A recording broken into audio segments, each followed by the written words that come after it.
Assalamualaikum dan salam sejahtera saya ucapkan kepada lecturer dan kawan-kawan sekalian.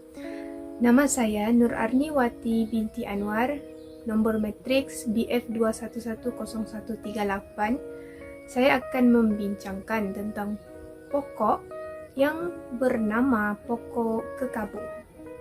Pokok kekabu ataupun lebih dikenali sebagai pokok kopuk ini kebanyakannya terdapat di hutan-hutan Meksiko, Amerika Tengah, di Caribbean, Amerika Utara, Amerika Selatan, Barat Afrika, serta Asia Tenggara, iaitu di kawasan kita sendirilah, Malaysia.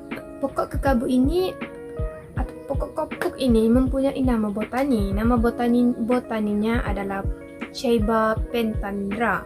Pokok kopuk ini tergolong dalam kumpulan Bombaceae. Ketinggian pokok kekabu ini di Malaysia adalah 30 meter, tetapi boleh mencecah kepada 40 meter di benua Afrika. Untuk kita mengetahui lebih lanjut mengenai struktur pokok kekabu ini, let's check this video. Ketinggian pokok kekabu boleh mencecah 30 meter di Malaysia. Namun begitu, ia juga boleh mencecah sehingga 40 meter di benua Amerika.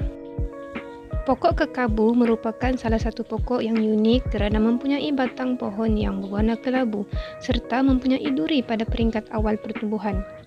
Duri ini akan tercabut dengan sendirinya apabila pokok menjadi matang.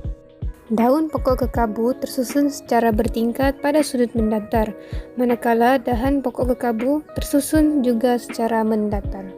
Bunga pokok kekabu adalah berwarna putih dan berbau susu. Tidak hairanlah mengapa bunga ini disukai kelawar pada waktu malam. Ia mempunyai bulu pada sebelah luar iaitu sepanjang 1 mm. Di dalamnya pula terdapat kekabu putih kekuningan serta mempunyai biji-biji hitam. Bunga ini akan disenyawakan untuk membentuk buah. Buah pokok kekabu tergantung pada dahan pokok dan mempunyai bentuk seperti buah koko.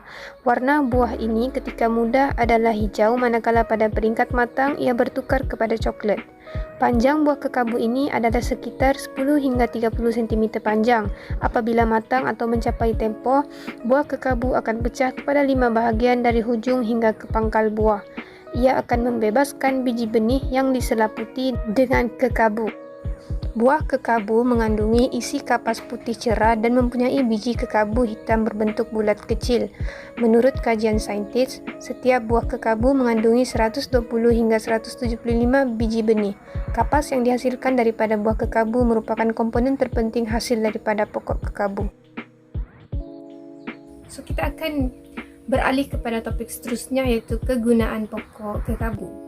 Pokok kekabu mempunyai banyak kegunaan, terutamanya dalam sektor-sektor perindustrian dan sektor perubatan secara tradisional.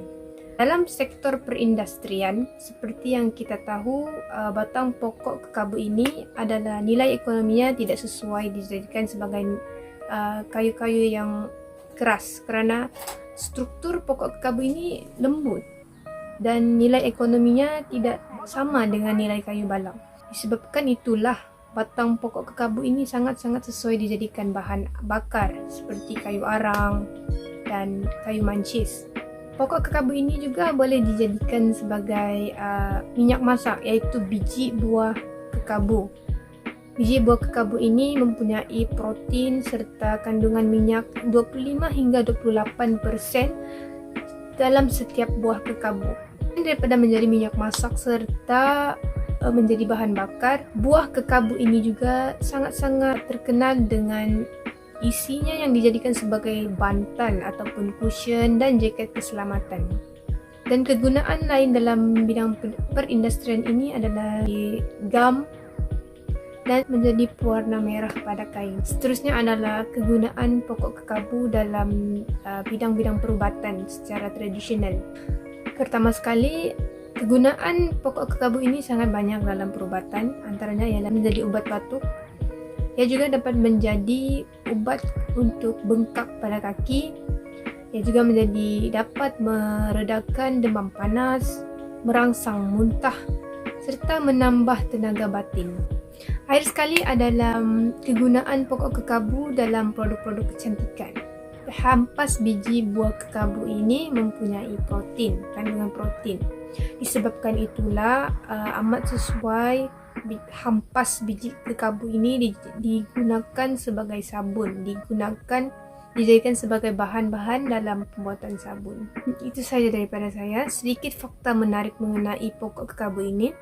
Pokok kekabu ini sangat-sangat terkenal di Malaysia, terlebih lagi di dalam cerita-cerita seram yang dikatakan oleh masyarakat di Malaysia. Hal ini sedemikian kerana kebanyakan kelawar akan menghuni pokok ini pada waktu malam akibat daripada bunganya yang berwarna putih serta berbau susu yang akan menarik minat kelawar-kelawar untuk menghuninya pada waktu malam. Disebabkan kejadian inilah masyarakat Malaysia sering menjadikan cerita-cerita seram yang dikatakan makhluk halus menghuni pokok kekabu ini. Itu saja cerita daripada saya. Sekali lagi saya mohon maaf sekiranya terkasar bahasa di sepanjang pembentangan saya pada hari ini. Yang baik datang daripada Allah, yang buruk datang daripada kesilapan saya sendiri, diri saya sendiri. Terima kasih semua. Assalamualaikum.